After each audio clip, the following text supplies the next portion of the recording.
Welcome to Salesology, conversations with sales leaders, the art of faster, easier, more profitable sales. When you're ready to transform your sales for today's transforming market, we've got you covered with your host, the queen of cold calling and founder of Salesology, award-winning author, speaker, sales trainer, and coach, Wendy Weiss. Hi, welcome to Salesology, conversations with sales leaders, the art of faster, easier, more profitable sales. And I'm your host, Wendy Weiss. I am the founder of Salesology and the Salesology Prospecting Method. I am also known as the Queen of Cold Calling. Today, our very special guest is Simone Vincenzi. He is the co-founder of GTeX, and he's known as the Expert Strategist. Forbes, and he's a Forbes and Huffington Post contributor. He's a TEDx speaker. He is the host of his own podcast, Explode Your Expert Business. He is the author of 3 life-changing books. And Simone is passionate about turning experts into authorities using his signature Explode Your Expert Biz program. And every year he speaks in front of more than 5,000 business leaders, which included sharing the stage with Les Brown, Dr. John DeMartini, Trent Shelton, and many more. He's also organized over 170 events, including Gary Vee speaking from York Hall Boxing Ring. And he is currently speaking in more than 200 stages every single day. Or every single year, not every single day, every single year. That would be really tiring every single day. And following his passion for making an impact on the younger generation, Simone also partners with the largest youth organizations in the UK, helping them deliver more effective courses and training. And I certainly want to hear more about that. So welcome, Simone. It's great to be here. Thank you for having me, Wendy. Oh, absolutely. My pleasure. So let's begin as I always do. I want to know the backstory. How did you become the expert strategist? How did GTeX come into being? GTeX came into being 10 years ago from the moment of this recording. And me and a friend of mine, we were very passionate about personal development. We were very lucky to start early. In fact, I started studying coaching and being a youth coach from the age of 23.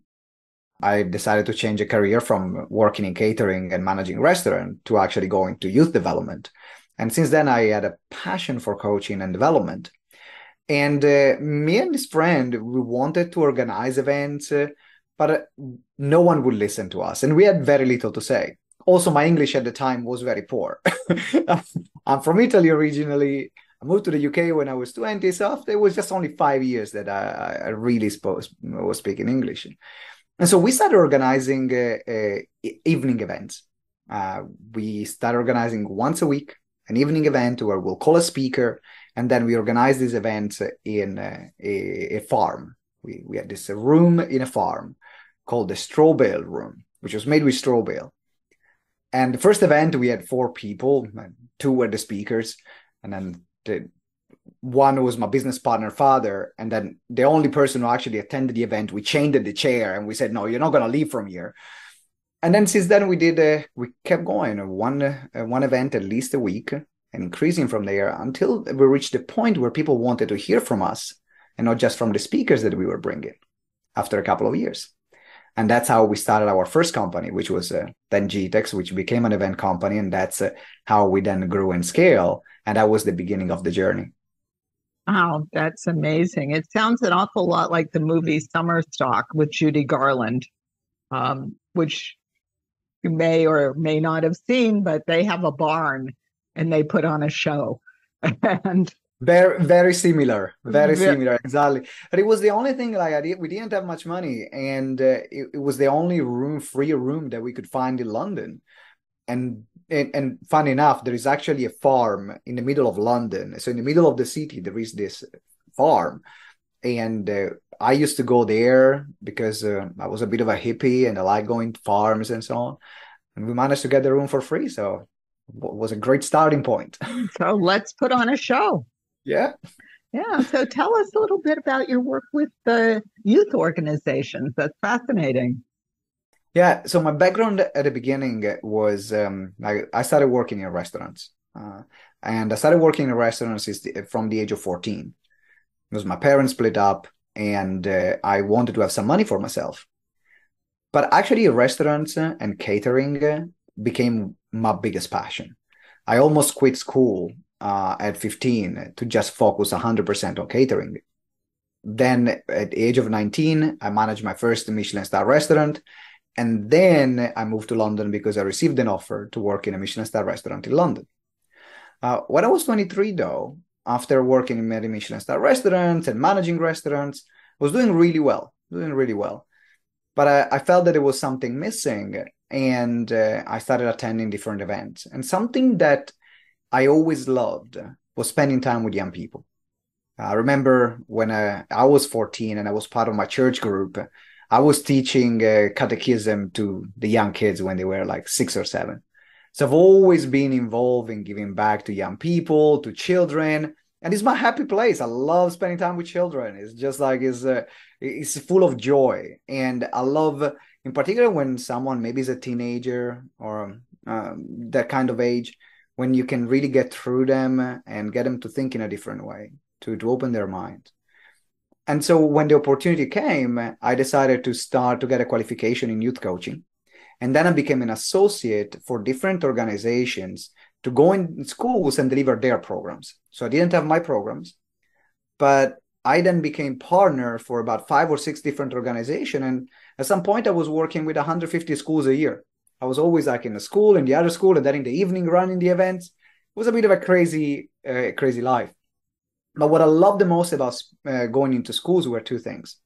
One is the impact that I was able to make. There was nothing better for me to see a young person that could have a sense of possibility that they didn't have before. Like I had when I was in school and I didn't think it was the right thing for me, or I didn't feel that I fit in. So that's number one. And number 2 was the experience that I was getting by speaking, because I wanted to be a speaker. And if you can speak in front of young people, that's the toughest crowd you can get. Everything else is easier. And that's why I kept going with working with young people for a passion point of view, but also because I was learning all the speaking skills that then I used over the years. Well, that's very cool. So I was reading on your website and in your blog that you're now working with entrepreneurs, business owners that are experts in their field, but you said that there's a big difference between being an expert and being an authority. And I thought that was interesting. So could you explain for us what's the difference? Because I always thought if you're an expert, then you would be an authority. Yeah, I think the main difference is in perception. That's what the main difference is between expert and authority. An expert in a field is someone that really knows their stuff. But there are a lot of people that are experts that really know their things, that really know their topic, that they are great at what they do, but no one knows about them. Someone becomes an authority in a given industry where they become either the go-to person or they build a strong reputation in that particular industry. And that's the difference. When someone else tells you that you are an expert, instead of saying, I'm good at what I do. So it's all about perception. It's all about perception at that point. And I think that a lot of people that are great at what they do, they stay at that level and they don't amplify their voice by becoming an authority because they either are content or they don't know what to do to amplify that voice and then be seen as an authority in their industry. So, logical next question. How do you build authority? How do you become the authority in whatever industry you happen to be expert in? Yeah. So first of all, it's about being an expert. Because there are some people that these fake authorities that they say they know everything, and then you have a conversation with them and you see there is no substance. So first of all, know your topic really well from the inside out, where you can answer any question on that topic. That's number one. Step one, know your topic. Be an Know your expert. topic. Okay. Really, really know that. Number two is to build a solid business around it. So make sure that you can get your clients and monetize it, but not because monetization is important for becoming an authority, mainly because people will be looking for social proof. So you can be great at what you do, but not have social proof and other people saying how great you are and other clients giving you case studies. So immediately your credibility is lower than someone else that has these case studies. So step number two is to build then a solid business that can give you these great case studies and these client results. So that's number two. And then we are going to number three, where we are talking about profile and visibility. Because a lot of people they generally stop at number two. So they are able to build their business, but then they don't go and amplify their visibility. And that's where media, publications, speaking, or awards come into place. So it's media, publication, speaking, or awards, they come into place. I'll give you an example. I was already running events in London for about 4 years at this point, considering that I did an average of about 100 to 200, depending on the years, events every single year, because we were doing 1 or 2 events a week. Sometimes we were running 3-day long events. So it became easy to rack up all these events that we were doing. Still, very few people were buying from us. So even after 3 years of running an event, I think we were making about £20,000, about $25,000 in our business at the end of the 3rd year, which was a bit demoralizing because we became really good at running events. Became really and good working really hard on that. And we were working our arse off because I was going in schools in the morning, running the events in the evening. Didn't have the first 7-8 years of my business were just work. There was nothing else but running events and speaking on stages. And then we had a breakthrough. I had an event with the Les Brown in London in front of 1,000 people. The opportunity came. The event organizer called me to be the host of the event. I helped them out. I went above and beyond for the success of that event. And people noticed that. That year, our business went from the 20,000 to 120,000. Why is that? It was still me. It was still me, still the same person. Didn't change in that year, maybe just a bit. But people's perception changed. Then the following year, we did an event with Gary Vee in a boxing ring in London. The business that went from 120,000 to about 260,000 at this point. Still, of course, I became better. We became better running the business. But at the same time, it was more the positioning. Then I started writing for Forbes, started writing for Entrepreneur magazine. And so all these external elements of social proof, they gave almost like a credibility to what I was doing and who I was as a person and my expertise in that field. And I think that's where a lot of experts stop. That's why they don't become an authority, because they don't focus on the PR, the marketing they can do, elevating their profile, elevating their visibility. But without understanding that it's less for them and for their ego, is actually to give peace of mind to the people that are going to buy from them. The more social proof you have, the more peace of mind someone else will have in investing with you. And that's the third and final step. So what are some of the elements then of building authority? You mentioned speaking, you mentioned writing. So you were writing for Forbes and you were writing for Entrepreneur. I assume that would also include publishing a book. Is less about publishing a book can be there. Okay. But I think the biggest authority comes unless you have published with like a big publishing house, a very well-known publishing house. If you self-publish, there are so many self-published books that now it has less weight compared to what it had before. Before, maybe less like 10 years ago, you're publishing a book and it was not as easy to get it out there. So because it was more difficult, it was more valued. There were less people doing it. Now everyone and their grandma is writing a book. And so unless it's endorsed by a really important publishing house, it doesn't give you the level of authority that it will give you before. I call it the ASAP formula, which is association, speaking, awards, and publications. So A, association, which is association with other brands, can be other brands or other influential people in your industry. So it's the association that you have with them. For example, what happened with Les Brown and Gary Vee, that was association.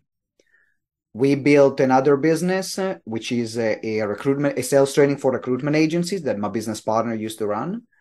And we had clients like LinkedIn and the Adecco Group, which is the largest recruitment agency in the world. So the association with them helped us get other business. So that's association. The other one is speaking, for obvious reason. You are in front of an audience, you deliver with authority, you can show them what you know, and there is nothing that builds a stronger relationship than speaking with a potential buyer. The other option is awards. Awards are great to create buzz. They will not bring you clients, but are great to create buzz, because if you win an awards, you can leverage it to get to media and publications. So for example, one of the reasons why I got introduced to Forbes was because I won an award in London, and that award was covered by another journalist who wrote for Forbes. So then I contacted Forbes to see if I could become a contributor. So the award was the way into Forbes. And with media and publication, you can talk about written publication or even TV, for example. So I did some TV appearances for Brexit when that happened in the UK, when the United Kingdom left the European Union. Now, I'm Italian, I live in London, I have businesses.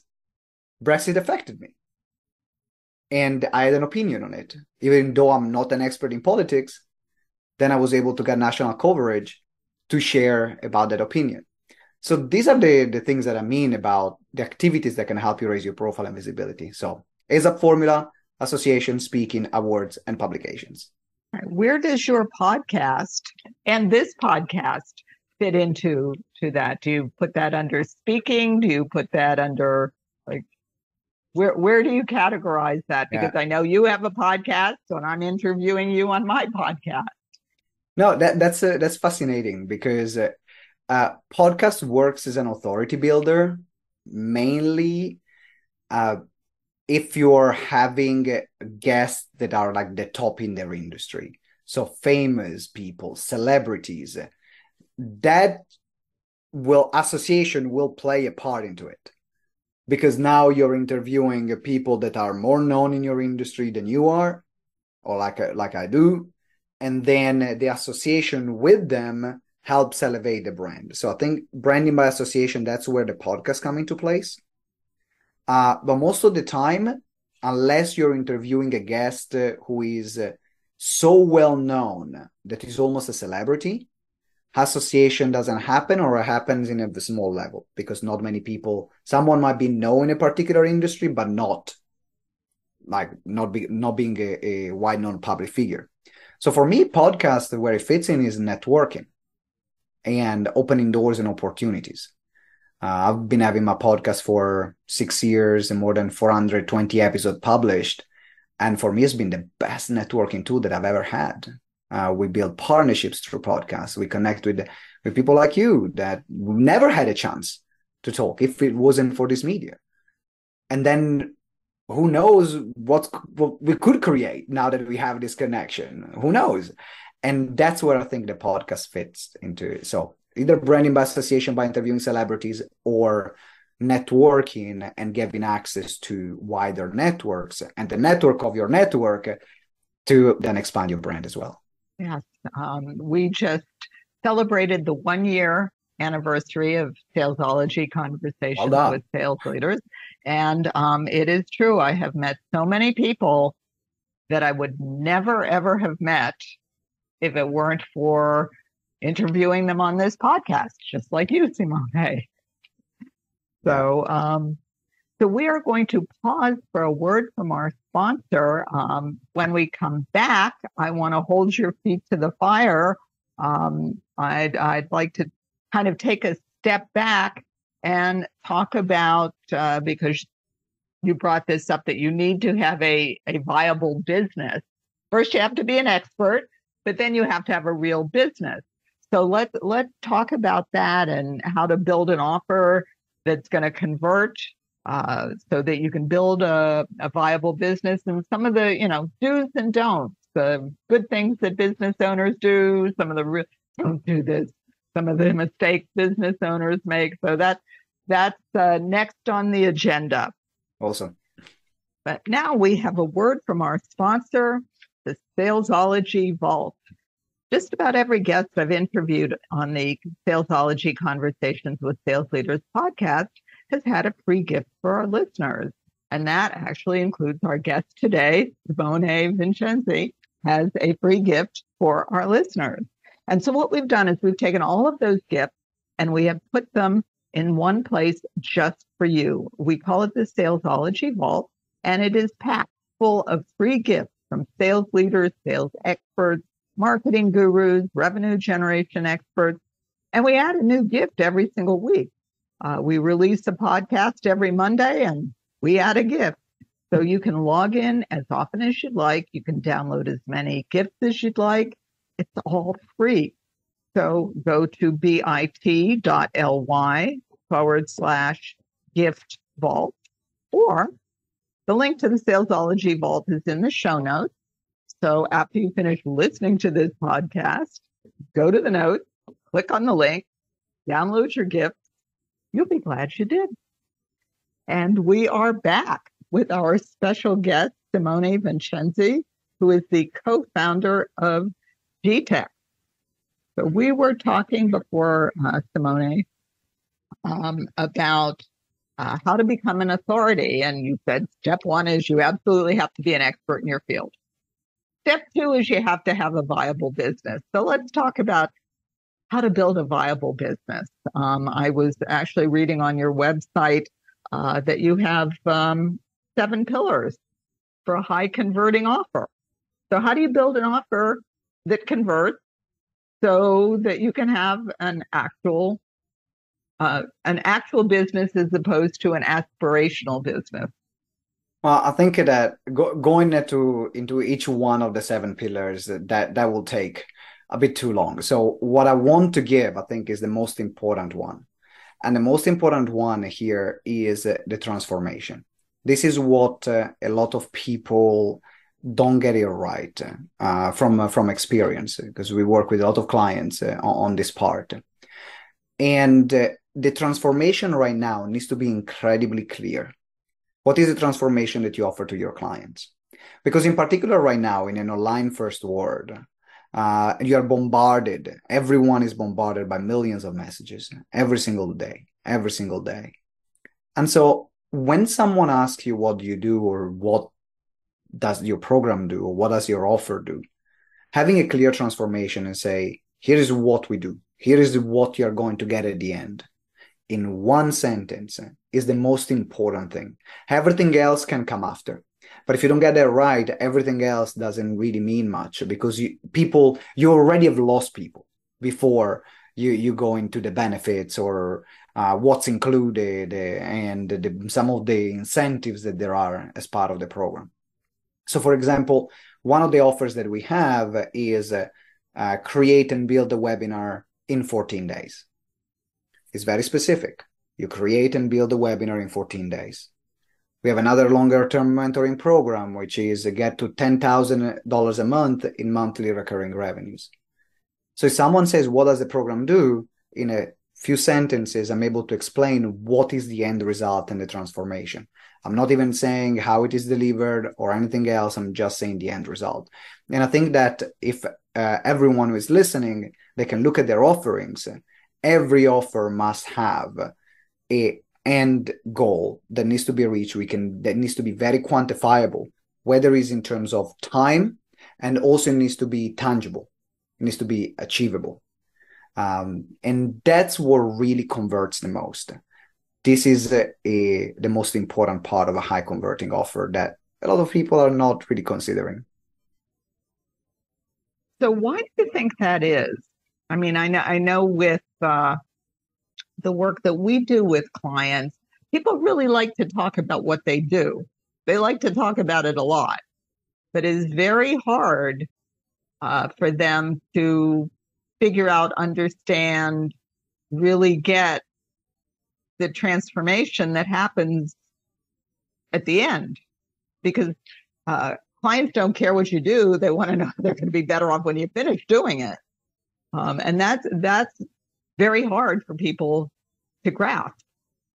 It is. And that's why they need people like you, that you can go in and help them out in their business. Because the reality is, no matter how great a business you are, you're still too close to your picture.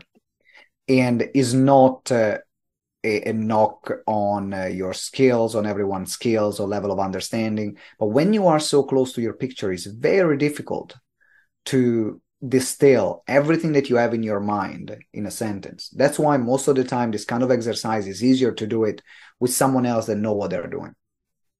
And that's why when you go into organization, you will have sales team, you will work with your clients. And that's the same thing that I do. It becomes more like a sounding board. I say, okay, this is what you have in your mind. Let's condense it. But it's very, very difficult to do it on your own. And to be honest, I need other people to brainstorm with because I'm too close to my picture. It's not that I cannot do it, but I know there is always something that I'm missing, and I'm missing the obvious. Most of the time is missing the obvious. I'll give you this example. I was attending a workshop, and as part of the workshop, it was to recreate my speaker's bio, which was an introduction then to send to event organizers for speakers. And I had all the things in my mind that I thought they were the right things to put in the bio. I remember working with Maria Franzoni, which was a trainer at the time, which owns a speaker bureau. And she said, all these things? No. And I'm like, but I'm supposed to know how to sell myself. Like, I'm good at this stuff. Why you say no to everything? The one thing that she kept was that I helped more than 500 businesses to become profitable before I reached the age of 30.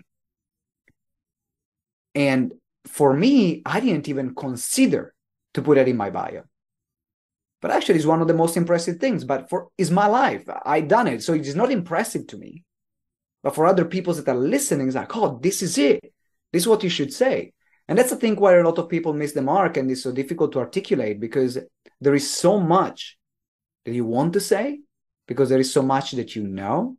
While when you give it to someone else that they don't have as many information and they know what they're doing, they're often able to distill into a good sentence or into the core fundamental concepts of what you want to say. So do you, when you're putting your offer together or helping someone put their offer together, do you include the kind of emotional triggers or like how their ideal prospect is feeling about whatever it is?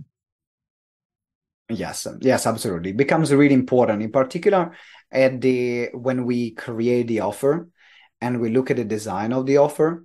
We go through the framework of be, do, have, and before and after. So before attend the program, this is who I am, this is who that person is, this is what they do, and this is what they have.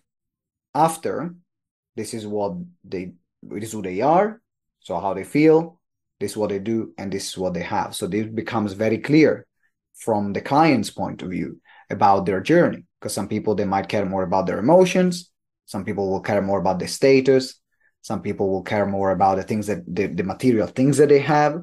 Some people will they will have more, for other will be more important, the things that they do, they will be able to do by buying that offer. So yes, that becomes a really important part when you're crafting and when you're selling. And then other things that I found really important that many people don't do is to align the delivery, which sounds very simple. In principle, the principle is very simple, but the application of it is much more difficult. But it's to align the delivery to the way the clients want things to be delivered. So when you're creating an offer, sometimes you can have the objections of, I don't have enough time. That's more a big objections. Oh, you're implementing something, you need to change things. I don't have enough time. But if you craft the offer from the get-go, having in mind the time that the clients have to implement, then that objection actually most of the time gets reduced almost to nothing. So this is another thing that it always improves the sales that a lot of people are not thinking about. Absolutely. You do have to put your self in your prospect head so that you can talk to them. And Yeah. so I do have to ask you, Simone, what are 3 things that you just can't live without? I'll give you 3 plus 1. I'll give you bonus 1. Okay, 3 plus 1. What are 3 plus 1. 3 plus 1 things you can't live I'm without? greedy. I know I'm greedy here. Well, I gotta say, a big one for me on a personal level is basketball. I'm a basketball fanatic. I love to play. Play about 3, sometimes 4 times a week, and it's a big part of my life. I cannot live without basketball. Actually, during the pandemic, where I wasn't able to play, it was one of the hardest time because I missed my outlet and one of my biggest passions. So glad we are back. That's number 1. Number 2, I gotta say, and they are not in order of priority actually, but the other one is my wife. I gotta say, I can't live without. I don't know how I managed to survive without her. See, she made my life better. She made my life better, and we have a great relationship, and so cannot live without her. Another one is speaking on a professional level. I'm an entertainer. I love to speak. I love to talk. This is what I love doing. I love to do interviews. I love to be on a stage. It's my happy place. And the plus one is playing the didgeridoo, which is an Aboriginal Australian instrument, and kind of became my signature trademark as a speaker because people will not expect an Italian dressed in a suit playing an Aboriginal Australian instrument that has nothing to do with me. I've never been even to Australia. But now it became almost my trademark. Oh, you are the speaker with a blue suit and a didgeridoo. So I'll keep that one too. So, Simone, you have a free gift for all of our listeners. Could you tell us about your gift? Yes. One of the biggest thing about getting clients is actually running webinars. I found that there is not a more effective sales tool than running webinars to the right audience to onboard clients, in particular, doing it at scale. So I've been playing with webinars for the past few years, and we created a great formula. And so I created a training to identify the main reasons why normally online presentations or webinars are not converting. And this is my free gift to you. So you can go and check out the training. I think the link is going to be in the show notes. And you're going to see whether you're already running webinars and they're not working for you. You might be able to see why they're not working and what to adjust. Or if you've never run a webinar before, then you can actually be preemptive and avoid some simple mistakes and actually get them done in the right way. So that's my gift to you. Okay, and we will indeed have the link to Simone's free gift in the show notes. So as soon as you finish listening to this podcast, go to the show notes, click on the link. And where can people find you, Simone, if they want to connect with you and if they want to hear you play your didgeridoo? Yeah, so just type my full name, Simone Vincenzi, on Google, and everything will appear, the websites, my LinkedIn profile, and also you will probably be able to see my TEDx talk where I open with the didgeridoo, and you can also hear how it sounds and how I've integrated it in my speeches. That's only if you're out of curiosity, but otherwise just Google my name and different social media accounts will appear, and also my website will be there. Okay. Well, we will actually put the link to Simone's website in the show notes, his LinkedIn profile. So we're making it really easy. If you want to connect with Simone, go to the show notes, click on the link. And Simone, if you send me the link to your TEDx talk, we'll put that in the show notes too. I will do it. I will do it. Thank you for this. I appreciate it. Okay. Well, I want to hear it. So you have been listening to my special guest, Simone Vincenzi, who is the co-founder of GTeX. And you've been listening to the Salesology Conversations with Sales Leaders podcast. And if you have found value in listening to today's podcast, then please think about one sales leader, one business owner, one entrepreneur, one sales professional that you know that you think might also find value in listening to the podcast. And please do share the link with them. And until we meet again, visualize yourself surrounded by cash, really large bills. You've been listening to Salesology, Conversations with Sales Leaders, the art of faster, easier, more profitable sales. Be sure to follow so that you don't miss a single episode. And while you're at it, please leave a rating and review, and be sure to share it with your friends. Tune in every week for more exciting insights and wisdom on transforming sales. And until next time, visualize yourself surrounded by cash, very large bills.